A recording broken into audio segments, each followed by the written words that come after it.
for this week on reimagining education, I was excited to ask Shari Cohen and Cynthia deWindt to join us, since they were in Learning Creative Learning the first time, and then we learned at the beginning of Learning Creative Learning 2 that they had been taking the ideas and really running with them and taking them in directions that I had never imagined. So we wanted to share that as inspiration for others to take the ideas and run with them. And I also asked Ricarose Roque to join us, since she was part of the planning and running of Learning Creative Learning 1, and she thinks a lot about running workshops, so I thought she could have some good questions for us and perspective on this. So I thought we'd dive in, maybe taking us back to last year when, well, one of the things I remember was, Shari, you posting in the forums that you weren't sure how to apply the ideas from Learning Creative Learning 1 and how they applied to your work in human rights work. So could you say a little bit about that? Yeah, I remember when I got the invitation, or someone had passed it to me, like this LCL one was happening, I got very excited about just, you know, reading the blurb about it. It sounded something really interesting. And I think the first couple of sessions felt more about like learning creative learning, and then it kind of went more into the digital realm, which is not really where I work. So I felt like, you know, oh, like my enthusiasm started to like plummet, and I thought, is this about computers? Because if it's about computers, I don't know what I'm going to get out of this. But the first couple of sessions were so inspiring that I just kind of stuck with it. And it just so happened that I had invited another colleague, Cynthia deWindt, to join me. We work in the international relief and development sector, and so I invited a bunch of our colleagues, and she and I were really the only ones that had the time and the interest to do it full time for the course. And so we started, you know, batting about ideas, and suddenly we, like, slowly, bit by bit, started kind of taking little building blocks of LCL1 and figuring out how they fit into the puzzle of where we work. Cynthia, what do you remember about starting to get involved in the process? Well, I got excited. I mean, I'm not very good with computers at all, but I thought I have to venture. So I even tried my hand at Scratch. But as I was trying it, and I loved the spaghetti challenge, and the learning by doing, I was very excited, and then listening to the stories of the different speakers. And then what I looked at is there were principles that apply to working with adults, which is what a lot of time I spent doing. And so for me it was like, oh yes, building the prototype. Okay, I can see that. I didn't manage to build a prototype, but I could see where the workshops that we normally do could be seen as prototype. And I had made a pledge when all of us consultants in this field got together that I wanted a different way to design my workshops. Yeah, and so with Shari, it was like, oh, I have a buddy, and we can try these things out, even though it was not in the digital field, but the principles apply to learning, and I'm all for that. Yeah, do you want to say a little bit more, either one of you, about the sort of before and after, how you started? You said starting why and how you started to tinker with the workshops that you do. Let me start just because I had a need that Cynthia helped me. And then I'll pass it to her. But in the past, we've both been consultants for UN agencies and international NGOs, and we often, in the field, we work in Africa, Asia, Latin America, with developing developing country projects, primarily in healthcare, public health, education, gender, things like that. And so I would go to countries and I would hold these workshops that were usually a 5-day full week workshop. They were very intensive, and they were meant to create social and behavior change communication strategies at a national level or province level. And we had all these worksheets and we had all these PowerPoints, and we would just basically spend a week. Here's the next session. Here's a bunch of PowerPoints. Here's the concepts. Here's the worksheets that go with it. And so the filling out of the worksheets was the participatory part, but I was starting to realize like there was just something intrinsically missing. There was like, it was like a puzzle and some of the key pieces were not there, and I didn't realize that the puzzle pieces were missing until I would go back to a country. Like I helped create a national strategy for a type of HIV/AIDS intervention in Uganda, and went back to the same country 2 years later, and my scope of work was like weirdly similar to 2 years prior to that. And so when I got back in the country, I went to the people who work in the HIV/AIDS sector at the national level, and I said, hey, what happened to that strategy? That seems like I'm being asked to do the same thing again 2 years later, but don't you guys already have this from last time? And they said, oh, yeah, well, we're all new, and we don't know what happened to that, but we need to start over again. And so I kept having these experiences where I would take people through a 5-day workshop. They would get this product that they felt very proud of, but then it would just kind of peter out. The enthusiasm would wane, and the ownership that I saw in the workshop was not sustained over the long term. So they would get pulled in different directions, and this great product that they created just kind of went by the wayside, and they got sucked back into business as usual. So I knew that something was wrong with the process, and I wasn't really sure quite what the wrong part was. And then I met Cynthia through a group of consultants who are also doing social and behavior change. And you know, when we started taking the LCL1, I think we both started having like personal little aha moments firing off, like after every class. If we take this and we put it in here, and we kind of like mix it around in our, as Cynthia calls it, our cosmic kitchen, and we, you know, create something different with the same ingredients, what would it look like to our work? And I'll pass it on to Cynthia to carry on. Well, I think that the cosmic kitchen, mixing things up, which was, even though I didn't manage to do anything with scratch, what got to me was they were building blocks. And if I took the outline of like a capacity building workshop and think of the elements as building blocks, and then how could we make them as exciting that people would share, people get their aha, the different elements that we now see in this, you know, in terms of that it's a project, that you have other people, that you play with it, and that, you know, you share it, and then you try it again. So these elements, you know, let's apply them, which is what Shari and I have been doing, you know, and it brings to me the element of learning that it's playful learning. So not only the people in the workshop learn, Shari and I who are facilitating the workshop, we are also learning. Yeah, I think that's a really, Cynthia brings up a really good point about just the word learning and what that, you know, the connotations of that. What we used to do before was workshops and training. And it was like basically data dumping a bunch of knowledge onto people and saying, this is how you can improve your project, you know, your programming. Here's a bunch of new stuff. Okay, go. But they weren't really learning it. And so we've taken the principles of tinkering and play and creativity, and we've just completely retooled and reimagined what was possible. And you know, the first time we did one of our learning labs, we were really like, you know, is it going to work? Is it not going to work? And people were just so energized. And, you know, then we did the next one, and it was even better. And we thought, you know, yeah, but is that just a one-off thing? Like, you know, lightning only strikes once, and we'll never get like a second time. And then we did the same thing in a completely different region, and it was, you know, even better. And so I think we feel pretty confident that incorporating all of these creative learning approaches and really creating focusing more on creating the environment for exploration and creating a culture of asking questions and not being afraid to trip and fall and stumble, but that you can experiment and you can do it in the safety of an environment where people aren't going to say, you know, you're wrong. That's the wrong answer. Has been really incredibly transformational for people, but it's also very scary because we'll always get a few people in our learning labs who say, yes, but the facilitator should tell us what the right answer is at the end of the session, you know, even after they've heard the right answer from their peers, you know, through an exploration of like activities, games, and dialogue.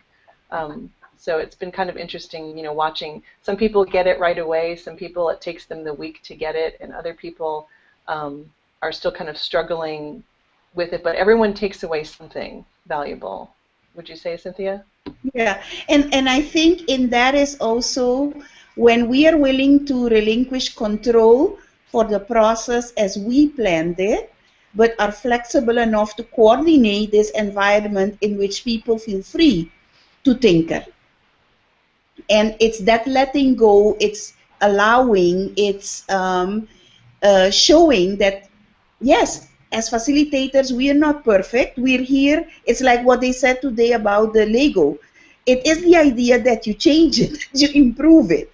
So, and that the improvements can and should come from the users. So we want participants to start taking over sessions. And by day 3, when they do that, I think we're on the way to success. No?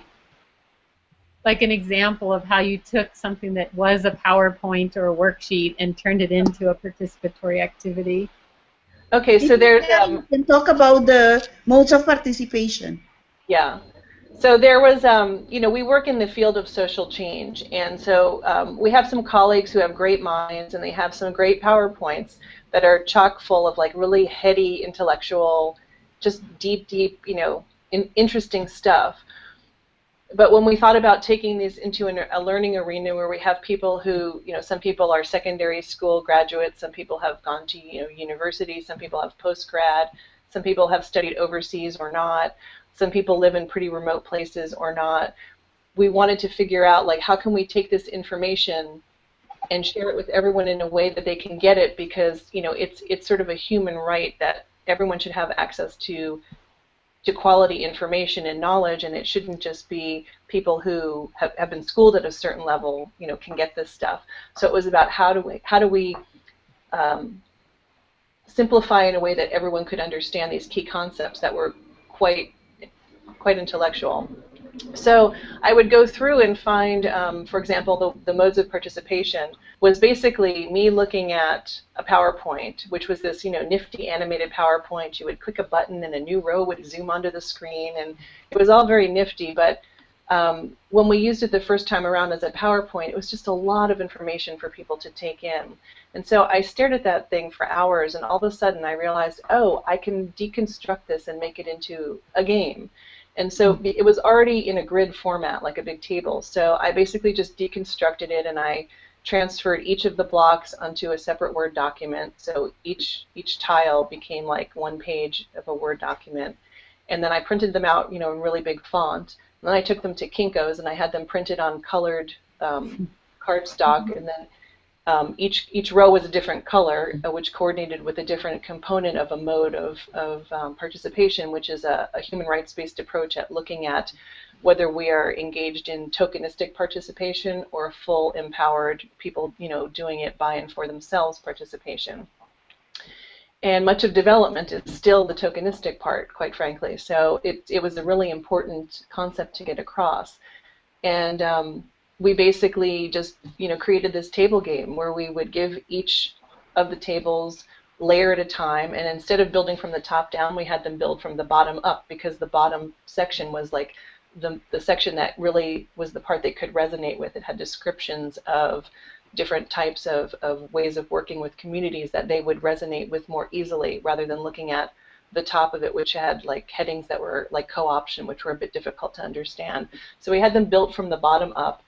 And you would go through a whole, it was a dialogue process of just, you know, discussing and hashing out and moving these different squares around.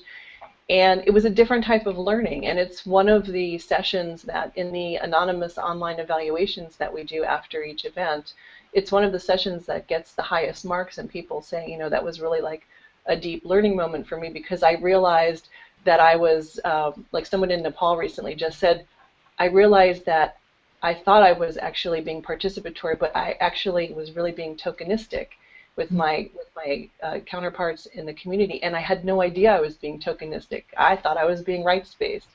And that kind of like aha moment just to have through a game wasn't coming through in a PowerPoint presentation. So, you know, we've just tried to, wherever possible, do things that hit people kind of in their feelings sector, in their emotions, and we find that creates a window opening for deeper learning. I don't know, Cynthia, if you want to talk about some of the video discussion starters we use. Yes, actually, when you said about that, the way of deeper learning, we involve their hearts, their emotions, because we find that the other way that we were doing workshops, we maybe spoke to their heads, maybe gave them activities to do with their hands, but by addressing the feeling, emotional state about communication, about participation, about social norms, that is what took the learning to a deeper level.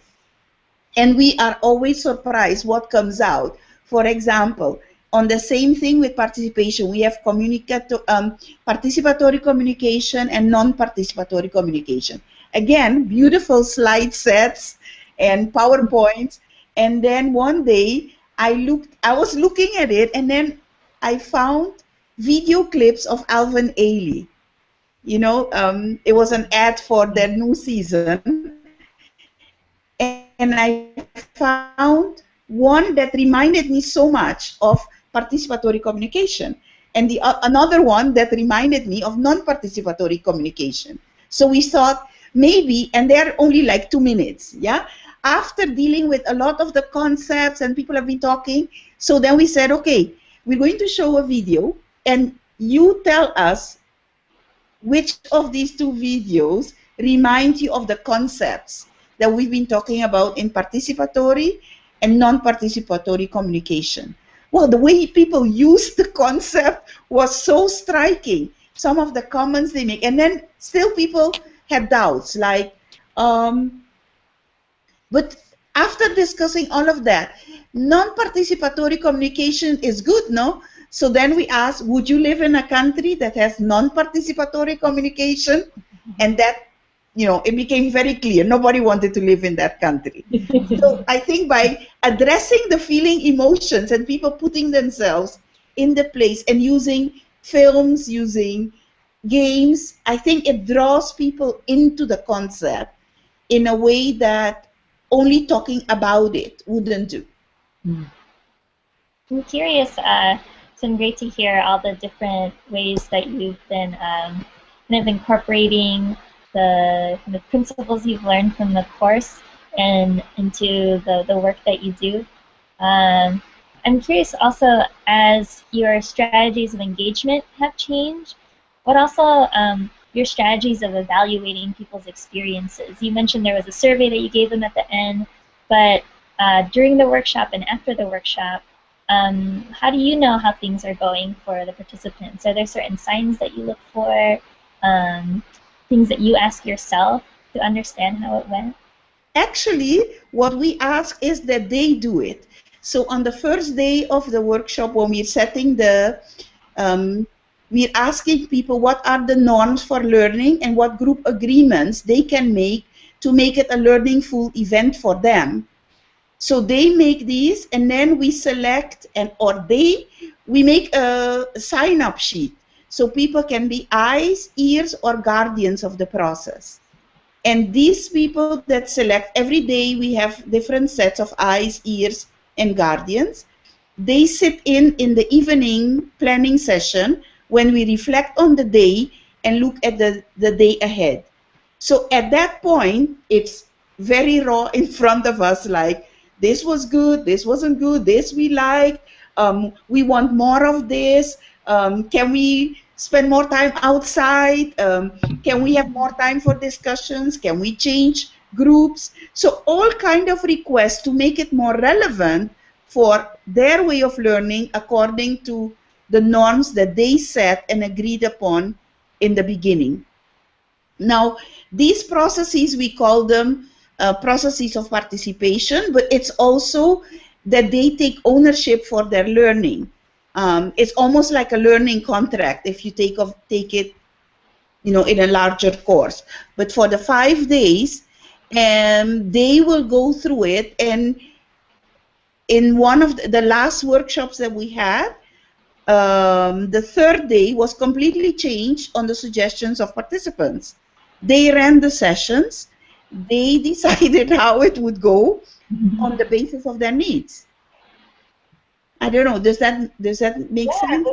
Can you explain what you mean by eyes, ears, and guardians? Oh, Shari, you want to tell about the eyes and ears and how we visualize them?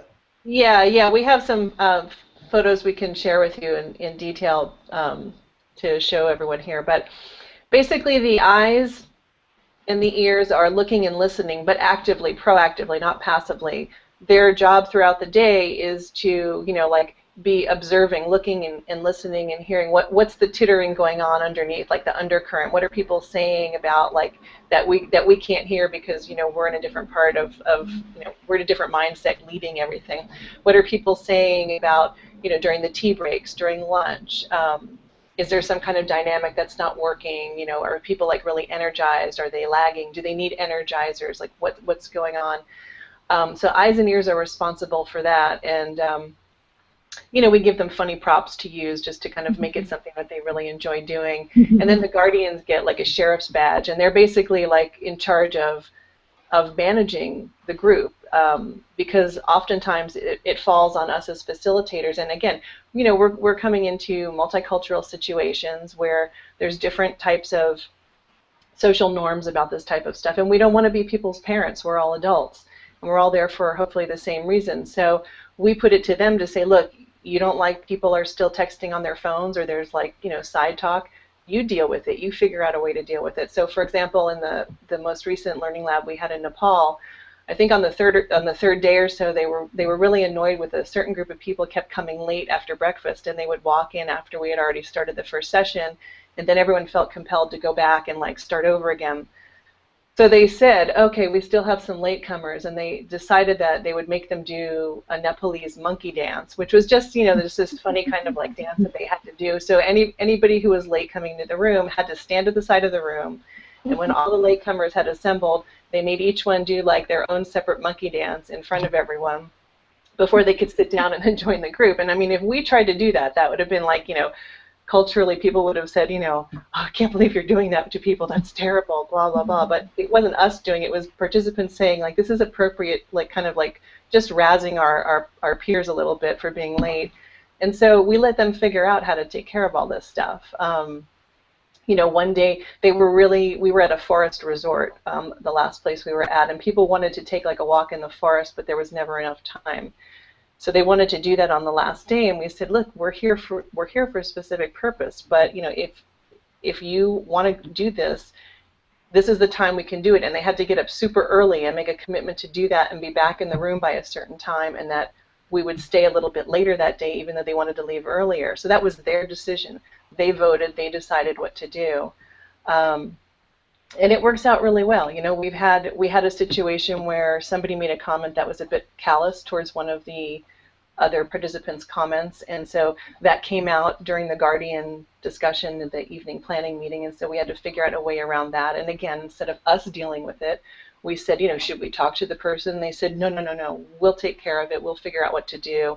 And so they addressed the next day, because the eyes, ears, and guardians for like day one, they report back in the first morning of day two about what they observed from the previous day. Any kind of important points that come out in the planning meeting with us, they report back. And then they also award a prize to the person who best models the group norms and agreements for the previous day. So, there's like a little kind of incentive for people, and people get really caught up in like who's going to win the prize. And as Cynthia said, this whole thing, it creates this shift of ownership, which is a really, really, it's transformational, and it's empowering to us to see people empowered. So, for example, I think it was about Wednesday or so when people were so comfortable with each other, we noticed that when the eyes and ears, like in the morning of day 3, were handing over their badges and their props to that day's team after reporting, they started doing this very formal, like they would bring them up and they would shake each other's hand and give them like the big glasses or the big ears or the sheriff's badge and pin it on them, and it was like, okay, I'm passing the baton to you now. Today is your turn to watch out for everybody. And that was the first time we had them be very deliberate about that. But again, that was all them really like saying, this is becoming buy-in for us. I also wanted to just touch on something that Ricarose asked. I think you were talking sort of about evaluation at the top of the question, yeah? Yeah, well, I think it's really interesting you brought this up too, because I think for learners to also get a sense for how they're doing, how their peers are doing, and how the environment is going. So I found this kind of eyes, ears, and guardians a really interesting structure that reflects that. But also from your perspective as a facilitator and someone who's designing the environment, how do you also think about kind of, I'm just curious like what your reflective process is too, in seeing how, I guess the question of like how are things going and what might you need to change or maybe kind of nudge for the next day. I think Well, in the evening meetings, we do ask questions as well. I mean, the whole thing is when Shari said about establishing a culture of asking questions, we ask questions about how we are doing as well. If things came, if the concepts were clear, if the games made it clearer for people to participate and understand what it was about. So yes, we do ask questions. We do pick up from people's response to the activities that if we are on the right track or not. And when people feel comfortable to change the course of a day that was planned, I think that to us shows that they have taken on the learning from their point of view because it has to make sense to them. They wanted to spend more time on like a set of principles about how do you plan communication. And what they wanted to do was show us what they were doing and using those concepts. And the realization was that so much of what they were doing had already elements of the new concept that we brought in. And so that realization to us is a big confirmation that the new building blocks that we brought in already fitted some of the processes they were using. Yeah, so when we see something like that, even though we didn't set out that day to have that session, they used that session and it showed to us that they were already using those elements. You guys also talk to me about like the most significant change and the interviews that you did at the end. Yeah. One of the other mechanisms we have is we offer like a written and video blogging. Since we were doing this under the umbrella of a particular organization, we used their internal blog system, but I would love to be able to do it in a more, sort of open blog session or on a website created specifically to share this kind of information, because the video blogging is very powerful, and the written blogging, it's some of the most eloquent, beautiful, transformational things I've ever read, and it sounds almost sort of like self-defeating for me to say, like, I can't believe this comes from colleagues, that one of my colleagues wrote something that was so striking, and I mean, this is the person who, it takes them 4 days to get from the place where they live to Kathmandu in the capital of Nepal. It takes me less than 2 days to get to Nepal from San Diego. So that just shows you how remote they are. And yet, the sort of poetic, sort of description of this person's journey was so transformational and so like incredibly moving that those are the things that I think for Cynthia and I are like, they help us to reflect personally on like whether we're on the right or wrong track. We also implemented in the second learning lab that we did a journal, / diary component, and we wanted to do that because we're all about participatory research monitoring and evaluation. Part of what my personal interest is in destigmatizing, simplifying, and deconstructing research monitoring and evaluation, because so many of our colleagues think that is a realm that you have to have a PhD from a fancy university and you have to be super smart with numbers. And we're trying to say to people, no, it's common sense. It's taking the time to listen to other human beings and connect on that humanity level. And you can actually find creative mechanisms for research monitoring and evaluation, one of which is the most significant change story approach. So we give people, and again, we just touch on this over the course of the week because this could be a full 5-day learning lab in and of itself, but we give people at the end of day 1 small journals, and we have a little bit of like a very, just a a little pasted in at the inside of their journal question guide, just to guide them. They don't need to answer or ask themselves those questions every day, but it's just to get them thinking, because many people have not ever journaled or kept a diary before. And we ask them every night before you go to sleep, or at some point, after the day is finished, just take a few minutes to yourself, reflect on the day, and then write down your thoughts about, your thoughts, your feelings, not just what you learned, but how you felt about the day. It could also be personal stuff about, your time at this learning event. It doesn't have to all be related back to the topics at hand. And then on the evening of day 4, these are 5-day events, on the evening of day 4, we ask them for homework to write their own most significant change story. And by that time, we've already introduced the concept of using people's stories in their own words to figure out, whether you're actually making headway or you're achieving success in a project. And in fact, one of our Nepal participants said that was the most striking and most meaningful session to them, because it never occurred to them as a project officer sitting in the capital city to ask one of their stakeholders at the community level to tell their story in their own words. This person said, I always tell their story in my own words about what I think their story is, but it never occurred to me to ask them, tell me your story, and then I will carry that story back, and let you speak for yourself. And, it might seem like a no-brainer, but we get so entrenched in how, the social norms of how we do things, and whether it's programming or formal education, that these just sort of, these little light bulb aha moments that go off all kind of connect together to create an experience of, as many people in Nepal said, like they had moments of self-realization where they really understood, this is how I'm doing things now. This is not how I want to do things in the future. I see a new way forward, and I have the knowledge, the skills, and some tools to do that. And so for us, that's just the best, that's the best sort of way to reflect on things, is to really hear from people themselves, their own stories of change. And then you had them at their tables tell each other stories, right? And then on the last day, the very last official exercise is we have table groups, like, usually 4 to 5 tables. And so each table, people have to pull out their stories and they read them to each other. So there's maybe about 8 people at a table. So they go around and they read their stories to each other.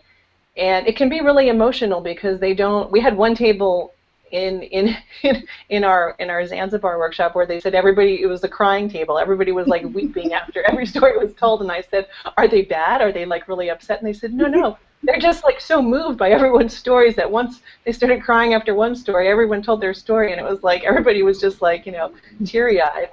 But then each table has to vote for the story that best represents their collective experience over the course of the week. So we're not trying to sort of set up a competition at the table level of like, I write better than you, so my story won. It's which story works best. And then from there, those 5 stories are read aloud to the whole room, and then the whole room, by virtue of applause, determines what the 2 final stories are, and then by applause, which is the finest story that shows the most transformation. And in fact, it was interesting to Cynthia and I that in our Zanzibar workshop in Africa, I think all but one of the tables decided that they wanted to compile their stories, and so they, on the spot, quickly rewrote their stories to have elements of all of the stories woven into it, which I thought was really interesting. They said, can we rewrite our story and like have threads of everyone's story in it? And we kind of were like sitting there going, I guess so. There's no rules here, so. But it was really interesting, and so those are all of the ways that we kind of that we reflect, I think, through the eyes of our participants, really, if I'm answering your original question, Ricarose. Mm-hmm. We have our own discussions on the side about how we think things are going, but it always ties back to looking through the process through our learners and what they're experiencing and expressing to us. So we give them as many creative options to express as we can. We also have like daily evaluations that are participatory. It can be something as simple as having like a mood board with 4 or 5 different smiley faces in different moods, and they just walk behind it and stick a sticker on whichever mood they feel for the day. It can be writing with cards out, like just posting a card on like what was the most profound and the least impactful session of the day.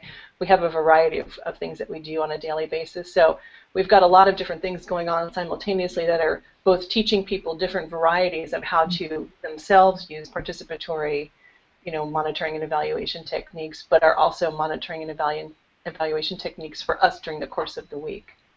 I guess some of the other images that I wanted to ask you about, so one of them is like the agenda for the 5 days that you have, that it's this very visual beach scene with different umbrellas and things. Could you say a little bit about how that came about? And I'll let Cynthia touch on that. That's her thing. I liken the learning events to going on a journey. And so, like in Zanzibar, we thought the journey is that we saw around us was people walking on the beach, going from one place to the next. And also in Zanzibar, it's known for special Zanzibar doors. So for me, it's walking on the beach and going to a door that opened new possibilities.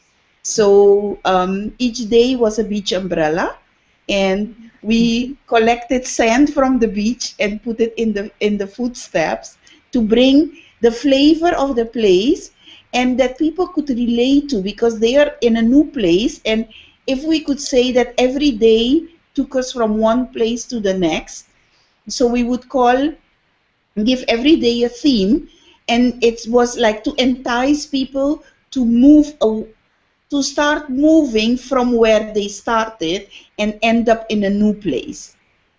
And the one for Nepal, I think what inspired me was that they have these beautiful lamps, oil lamps, and so every day was a different oil lamp, because again, there we played with the idea of light, and when they start a journey, someone lights a lamp. And so that we also played with that idea of every day a theme that will take them and show light on a new topic. And we try to have the day and the place inspire us, and hopefully that also comes across, inviting the learners to participate, to go on a journey. And if I could just add to that, we had a couple of people, I don't think it was in Zanzibar, I would think it was in Nepal. A couple of people came up to us and said, where can we buy these road maps? And then we started laughing and said, no, you can't buy them. I said, Cynthia drew this. And they looked at us and said, you made this? But how did you know? And they were pointing to, like, we had, it was a Bodhi tree, and the which is the tree of enlightenment, and then the Dia lamps were hanging from it, and the Himalayan range was in the background, and there was a door, a Nepali carved door, which opened on the way to, like, Bodhanath Stupa, which has the eyes of the world drawn on it. So our final destination, it was all about, like, self-realization, and, we were in the land of Buddha, like, of course that's going to inspire us. And it was just funny because when people realized that, oh, you made this? And we said, well, yeah, we just looked around, and we're familiar with Nepal. We know what the iconography is, and we saw all these lamps around us, and so on and so forth. And it's a journey, and et cetera, et cetera. And they were kind of like, you could see the wheels moving, like, oh, I can do this too. We said, you can customize any way you want. And then, ironically, right after, about a month after the Nepal event, we had our first second-generation event, which was one of our alumni graduates from Zanzibar, is from Nigeria, and she had her own learning lab for a wider variety of partners, because they could only bring, like, I think 3 partners with them to Zanzibar. So she had about 20 partners come to the capital, and she did her version of an SBCC learning lab, social and behavior change communication learning lab. And she asked me again, where can I buy one of the roadmaps? And I said, no, remember Cynthia drew that. And she said, oh, right. And I said, why don't you try making one for yourself? And I just said, get some big brown paper, and it doesn't have to be, like, perfectly drawn.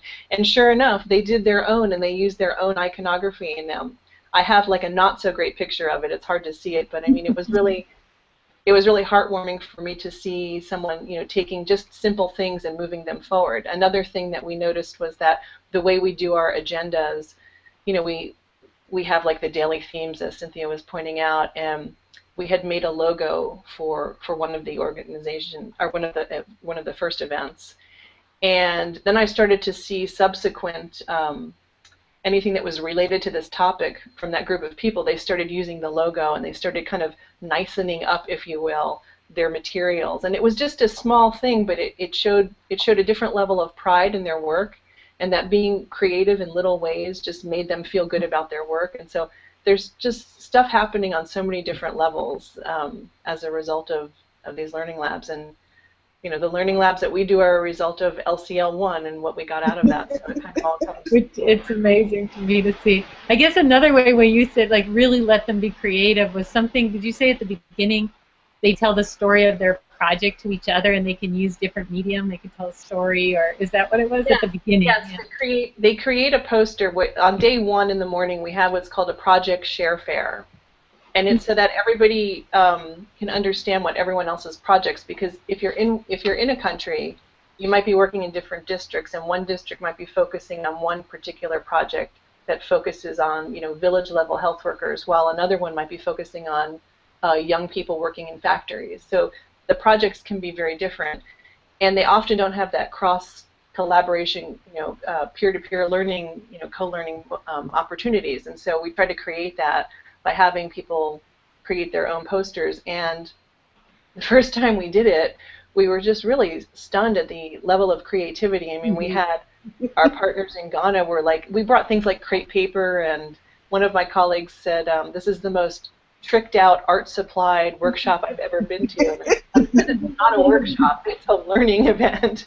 And you know, we bring all kinds of stuff, you know, glitter pens and crepe paper and stickers, and you name it, it's there. And I mean, this woman was like sitting at this table while everyone was making her poster, and she was making these rosettes made out of the colors of the country's flag. And at the end, when I saw it all put together, I was like, oh my God, that's the most beautiful thing. But it's, you know, it was just stunning to me, the level of creativity. And Cynthia and I started to think that better to have people make, like, they make the share fair posters, you know, and we ask them, you know, it's a visual representation of of what you're doing. So we ask them to, like, tell us, what is the project, like, what's it supposed to be? What are you most proud of about the project? And then what are the key successes? Because sometimes what you're most proud of is different from the successes. And then we ask them, what are your barriers, your challenges, you know, I mean, your failures. And we talk about having like a specific failure fair at some point. We haven't done a full failure fair. But what we do is we encourage them in a nurturing and in a safe way so that it's okay for them to say, this particular thing is not working so well. And one of the guiding questions we ask is, ask us a question, ask us as a group of co-learners, think of us all as co-consultants to each other for the week.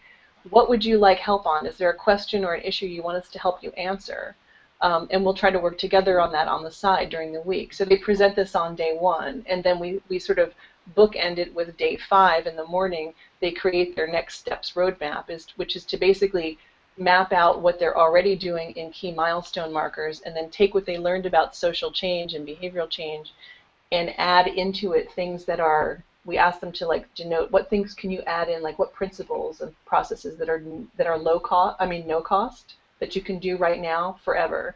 What things are low cost that maybe if you move some budget things around or you incorporate something into an existing, you know, event, you can get that done. And then what things do you want to work on that you need additional funding for? And so we ask them to really think about the no cost and the low cost is, what can you do now? Like, what do you not need anybody to like give you a check to do? Like, you can just do forever. And so it becomes about what have you really learned and what's important to you, which also sort of goes back to what Ricarose asked earlier about evaluating and monitoring and reflecting, in terms of, we don't expect everybody to come out of this with the same exact carbon copy, you know, learning experience. And everybody gets something different, and everybody focuses on a specific thing that resonates most deeply to them, or a few things that resonate most deeply to them. And it's totally okay with us if it's a different thing for you versus another person. I mean, one person might just think, you know, most significant change stories are awesome, and like, I see the power in stories, and I need to like incorporate that now. Someone else might say, you know, wow, rights-based approaches is something that I had no idea about, and it's changed my life, and I'm going to like look at everything I do from a rights-based lens from now on.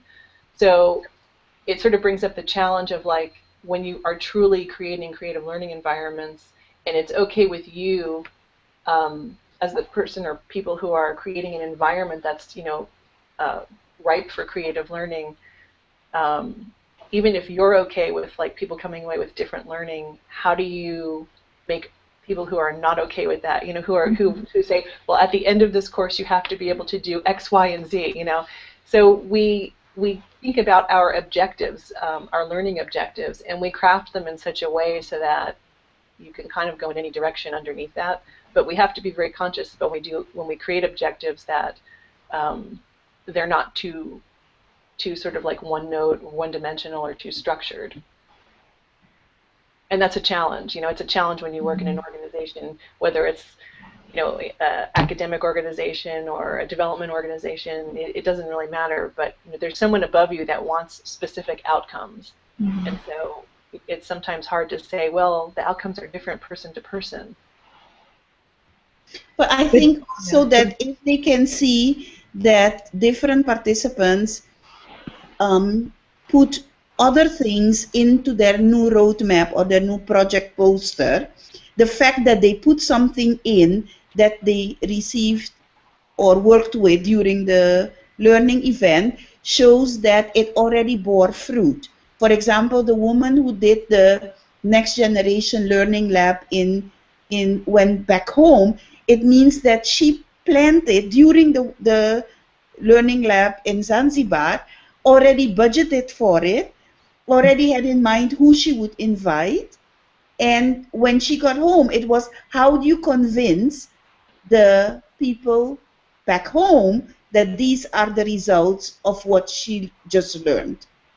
And then the trick is, how do you convince the new followers to be the new change agents? Like she was ours, like our child, and then she was doing the next generation, the grandchildren of this learning event. So they are your great-grandchildren, Natalie. Yeah. Yeah, I'm just really amazed. When you described it in the beginning, you were talking about PowerPoints and worksheets, and now I see so much color and like multi-dimension, and I'm like, I can't believe this happened in like one transition.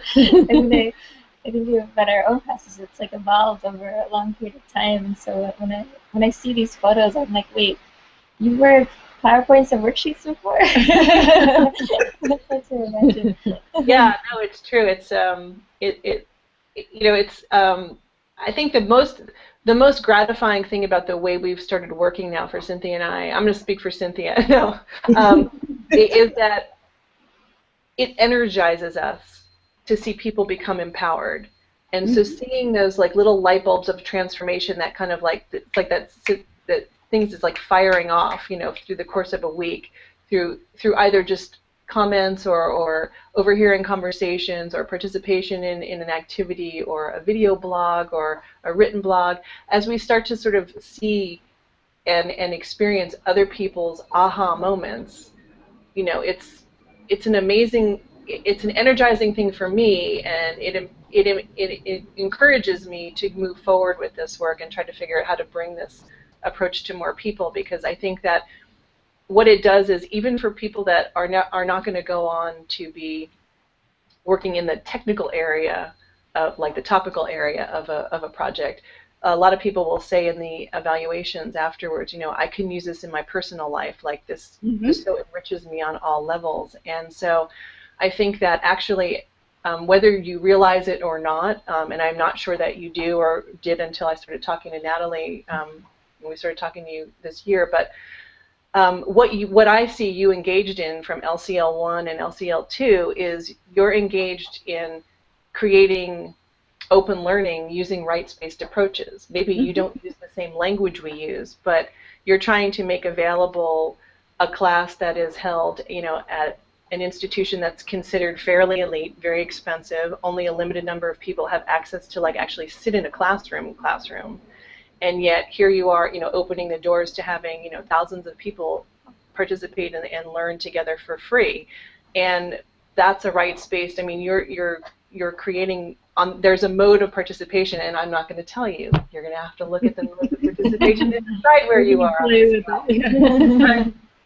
but you're moving towards people learning, doing by and for themselves, and I think that that's just a really amazing thing, and I didn't really realize that connection until Cynthia and I started talking, with Natalie this year. But I think that maybe that's the unspoken kind of innate thing that really connected us to LCL1, was that somehow intuitively we realized that you were trying to do the same things we do, except you weren't using the same language we do.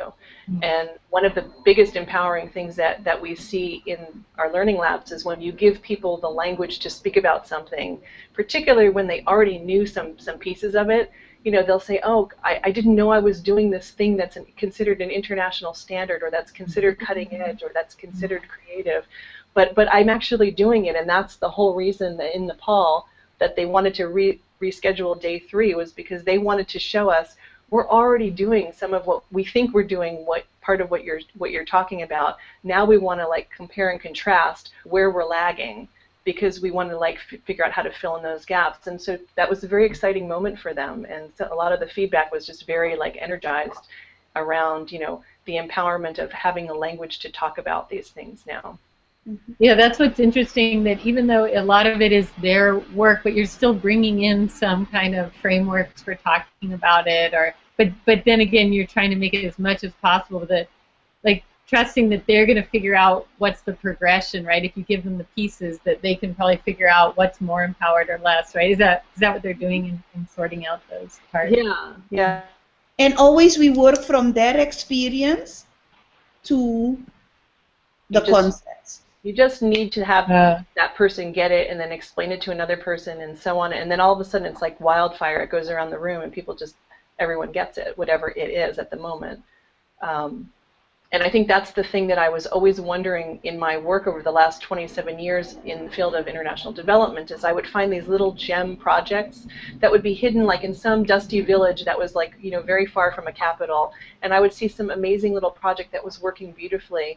And I started to try to figure out what is the common denominator amongst all of these, because when someone from an organization finds a little gem project, they immediately, their reaction is, we have to document and replicate and scale up nationwide. And it doesn't really work that way, because you can't scale up something if other people that you're scaling up in that area don't have that aha empowered moment. And so the work that we're doing is less about the topical issues now, I think. I mean, we're brought in to work on a topical issue, but our work is less in the learning lab environment about a topical issue and more about empowering people to explore and adapt and create and experiment, and that if they look at everything through a human rights-based lens, and they understand what rights-based approaches are, and they understand the basics of social change, they can apply that to any topical area. And again, getting back to the LCL1, I mean, I see the conversations that have evolved over the last year and the way the class is, evolving now. And to me, what you're working about is social change in the education sector. Mm-hmm. That's what you're doing. Mm-hmm. Ricarose, was your first question about LCL1 or LCL2? LCL1, just as when you were participants in LCL1, and you said that you were having aha moments and you wanted to try it out, how did you take those initial steps for yourselves and for the setting that you wanted to work in? Well, I'll start. Okay, sorry. Let me just tell a little bit about how I the dynamic between Cynthia and I, because a lot of what's happening, I don't think necessarily would have happened if it's about serendipity. There's a thread right now on the Hangout about serendipity, and it really is true. I mean, we were both in the right place at the right time looking for something, but we didn't know what. We both are sort of artistic. I have more of a fine arts background to my work, just educationally. Cynthia has more of a formal education background in terms of schooling, and so she has a lot of the theory about education and whatnot, and I have the kind of hippy-dippy creative, nothing's too weird to try once, let's throw it against the wall and see. So the spaghetti, marshmallow thing to me is oh, of course, spaghetti and marshmallows. Why wouldn't you do that? That makes perfect sense. So we just got to talking, and Cynthia was able to kind of, bring in, sort of, I guess, tackle the work of Papert and Piaget and people that were coming from her more formal educational background, and explain that to me in a way that I could synthesize it. And then I would like be combing the internet simultaneously looking, and I would find these like little gem videos and think, oh, this like illustrates that really complex, concept. How can we work this into, into a module session, like where can we fit this? And so we just started kind of riffing off of each other. Like literally it was a very kind of artistic, creative process. And I was sort of like the video Pied Piper, where I would just find things and like throw them out and say, what can we do with this? This is amazing, and then we would figure out what kind of aspect or concept that illustrated. Cynthia, I don't know if you want to add to that. To me, it was often when I got stuck with one of the things. For example, I wanted to do something with a makey, and I'm like, oh, no, I don't have enough background or computer skills or anything like that. But then, just the fact that they could take a banana or Play-Doh to do something, that was an aha for me to use Alvin Ailey movie to show or ask questions about participatory or non-participatory communication. So it's more by analogy, and I think also it's, for example, the childhood items, and for me it's like, oh, so anything can go. It's what's important to the person learning. So asking the questions more about symbolic things. And to me, working at the symbolic level allows you to go to the heart. So we were, before working only head and hands, we were looking for ways to bring the heart in. And so we designed different sessions that we could say, okay, does this have hand? Does it have heart? Does it have head? Okay, so it addresses the whole person. And I think all in all, we wanted the learning to be deeper, and we wanted it to address the whole person. And going back to the fact that you're at MIT, this institution that has this whole lore around it, and it's like, okay, if you can do it there, why can't we do it wherever we are working? How do we break that quality to the whole person wherever we receive them, be it in Zanzibar, be it Nepal or Bangladesh? So it's to address the whole learner. And I think one of the most important things that we're finding is that this approach transcends educational level, socioeconomic status. It doesn't matter whether you come from a small village in Nepal or a big city in urban West Africa, or you come from a remote province of South Africa, or you live in an urban area in Bangladesh.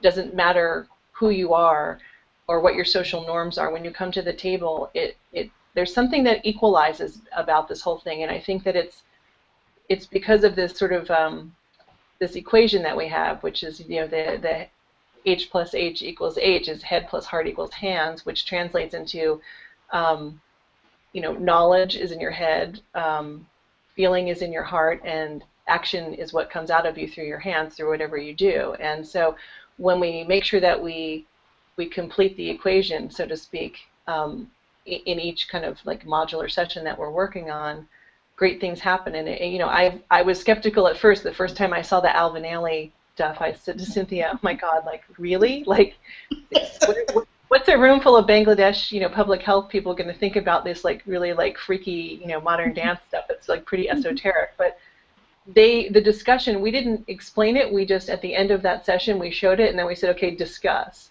participatory or non-participatory communication." And then I went and like sort of just listened to the conversations, and the conversations were deeper and more thoughtful than even I had myself thought about that. And to me, Alvin Ailey is not something that I think is strange to look at. So it was interesting that people were able to look at something completely outside their normal daily comfort zone, but they got it, and they got it much more than even sometimes Cynthia and I got out of it. So whatever we're doing, the underlying sort of concept behind it is allowing people from many different cultures and backgrounds to have similar transformational experiences, which is really the coolest thing about the whole thing, I think.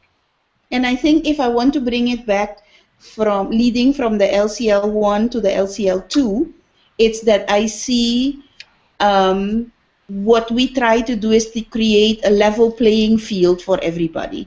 And I've seen it from session to session to session, and even now, how you have made, for example, the hangout, the breakout spaces, so much more that technology will not be in our way, because every time you tinker and make it possible for us to participate, you're creating a level playing field for even a computer dumbo like me to participate. Yeah? So the level playing field, I think, is one of the biggest human rights principles that that we have discerned in what you do, and that we try to put into the learning events that we create. I guess I'm just curious, like where you are now and what you're thinking about, in the future with all the lessons that you've been learning, and how you want to kind of continue working in this area with these approaches. I think we're at this point we're trying to figure out how to bring our approach to more people. It's really an experiential learning experience. It's something that you have to experience. And so, I was talking to Natalie online about, like, is this something that could be translated? Like, could we take our course and translate it into an LCL model? And I think to some extent we could, but there's always that experiential part that's going to be missing, and it's so deep and transformational. So I think we're looking at different opportunities where we can work together, Cynthia and I, to continue furthering this learning lab approach and bring it to more people in many different avenues. I mean, we could do it through not just through through the international development sector, but it's applicable to educational, academic environments. It's applicable to private sector. I mean, you could see corporations doing this for their employees and having it really change how their employees work more effectively and creatively. So I envision a lot of opportunities. It's just, we're sort of like not sure how we get there, but we're looking, that's the path we're kind of looking at, I think. Cynthia, do you want to add anything? Well, I can come up with an analogy. It's an accident looking for a place to happen. Yeah.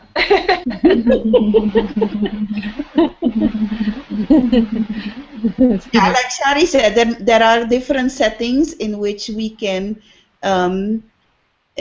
invite people into this kind of learning setting where they can explore and exchange their experience and come up with their own. I mean, I am so impressed with this woman who went home, had already budgeted for and looked for consultants to help her run her own learning lab. Yeah, and invited people from so many different settings, university, religious women organizations. So I think that because it's about the process of learning, it's about inviting people in to explore, to create their own culture of asking questions, to feel free to tinker with how they learn and how others could learn with them. So, yeah. I was wondering for you guys, for the LCL2 people, because going forward from this week, it's people thinking of, like, again, encouraging them to tinker and think about how might they want to apply. Like, what's just a next step, like you have at the end of yours? What's a next step, something you could try?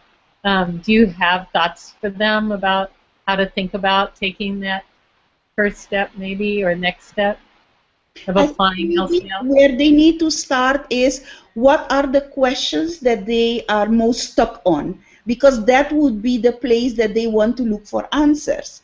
So it's being aware of what is their biggest need in the area they want to learn. For example, when I couldn't do the makey, but I saw that I can do something with the elements that I'm faced with, because I had pledged that I want to do my learning events in a different way. So that was one that motivated me. I think the other thing that they need to look at is what do they have now? Where is the system that they are working in currently? What Shari calls the low-lying fruit? What would be the things that you could do no cost, low cost, without having to ask permission? So those would be areas that you would have already a possibility to start, and then people get encouraged. It's like the lone man dancing on the hill. He had first only one follower to work with. So he took care of that first follower, and then the next people would join that follower because they could see that following is not a dangerous thing. It's actually a fun thing. So where people are at now, wherever the system, like if someone is working in a classroom and wants to improve the classroom, within the classroom, you don't have to get permission of the administrator. So work within that. If you're working with a computer clubhouse, what are the things you can bring with where you are at now that is no cost and low cost before you start the big things? I don't know, Shari, what you want to add to that? I would say, like, just building on what Cynthia said, in elaborating on something simple. If you're a teacher and you're working in the classroom, you probably can't change the curriculum or the national requirements. That's like something that's so far down the road for you that it seems impossible. But surely you can change the structure of your the physicality of your classroom. So ask your students, hey guys, instead of having desks in a row, how do you want to learn? If you could reconstruct the room in any way you want to, what would you do? And I would literally, as a teacher, say, you have like 20 minutes, I'm going to stand outside in the hallway, you guys figure it out, and I'll come back in. And I would let them hash out, like, what do they want their learning room to look like? You know, is it in little pods, in little groups, and in work tables? Is it in like a big circle? How do they want their room to look? Because you don't need Board of Education, at least I don't think, you need Board of Education approval to change the structure of like how your desks are set up or how your room is set up. And those are the kind of things that, you know, that's just something simple that you can do just to start shifting power to the learners, asking learners what's the physical environment that you're comfortable learning in, and trying to meet that need as a first step, because that's an easy thing to do. You know, and then as you progress, I mean, if you have something that's really some exciting stuff that you're doing, you know, whether it's artistic, whether it's makey stuff. I mean, if you do like a whole orchestra out of, you know, fruit and bananas with makey, invite parents. Yes. Because parents go to the PTA and they start talking, and then parents can be your second followers. They're following their kids. Their kids come home energized about something, and they want more of it. And then the parents go to the PTA and say, our kids love this. We want more of this for our kids. And they start to become the advocates and the evangelizers for you. So it's about trying to figure out strategically what's the low-hanging fruit that you can start with and achieve success, and then how can you build those, you know, that movement of followers, of first followers, of second followers, and who's going to help support and advocate for that change, whatever the change looks like that you're you know, pushing for. And I think in addition to that, the person starting it also needs to look after themselves. So you're not doing it alone. Shari and I did it together. So anybody that's going to try a new project or work in another environment, they need to find another person that can be their buddy. Like Shari is my lady buddy. Yeah. So that we can, you're never alone out on a limb. At least you're out there with another person and you can have fun together. And you can talk and you can explore. So that you can, it's in your spiral, it's the sharing before you reiterate. Yeah. We didn't ask you, can you just say a little bit about the name Learning Labs? I remember that was another thing that you had been debating, and how that came about. Oh yeah, I asked last year. See, this is just, kids, this is a lesson that everything you type on the internet stays there forever and ever. Natalie will find it. Yeah, no, last year, towards the end of the class, I had already, you know, Cynthia and I had been brainstorming about this, and I said, okay, I need to call this something, but I don't want to call it a, you know, SBCC is Social and Behavior Change Communications. I didn't want to call it an SBCC workshop, because that's typically what we call it. I didn't want to call it a training, because both training and workshop, at least in the international development sector, has a very strong connotation of, I'm going to go to this event, I'm going to collect my per diem money, I'm going to sit there and pretend I'm interested, I'm going to get barraged with PowerPoints and people talking, and it's going to be like the Charlie Brown thing with the like wah wah wah wah wah wah, and then at the end I'll get my transport money and I'll go back home and business as usual. And so we didn't want to use the words training or the words workshop at all. And all I could think of was learning lab. And I mean, I was thinking, I think the lab part came from, part of it was like media lab, it's sort of like coming out of like the LCL was under the umbrella of the media lab. But then I thought a lab like laboratory is where you do experiments and, you do a lot of trial and error. And so that sort of felt like that's what we were doing anyway. So it just instinctively felt like, this is a learning lab. And it's actually quite, it's cute and funny that a lot of countries that we go to, the norm is to have a big banner that is produced, like whether you like it or not, it's like de rigueur. You have to have this giant banner with everybody's like logos on it, and it goes at the front of the room somewhere. And the first time we saw it, it said SBCC, or Social and Behavior Change Communication Learning Laboratory. Everyone talked about learning laboratory, and it was just so funny to me. I'm like, laboratory? No, it's just lab. It's and it couldn't cut the word short. It had to be the full word. And I remember looking at the sign, and it was in the head of the room, and I said, could you just put it over to the side somewhere, because I don't want this banner to be the focus of the entire event. So we stuck it on the side wall somewhere. But it was just a funny side note of people's reaction to it. I mean, somebody reacted very strongly to it, saying, I don't like that. I don't like that. Why can't you just call it a workshop? And I was trying to explain why I didn't want to call it a workshop, because everyone has workshops, and it's always same, same, same. And there's just this mind-numbing kind of effect from most workshops. And I think that a lot of the specific feedback in the evaluations, which are anonymous, has specifically said the Learning Lab lived up to its name. People wonder when they come in, I'll ask people, Cynthia will ask people on the side, did you wonder about the name of this when you were coming here?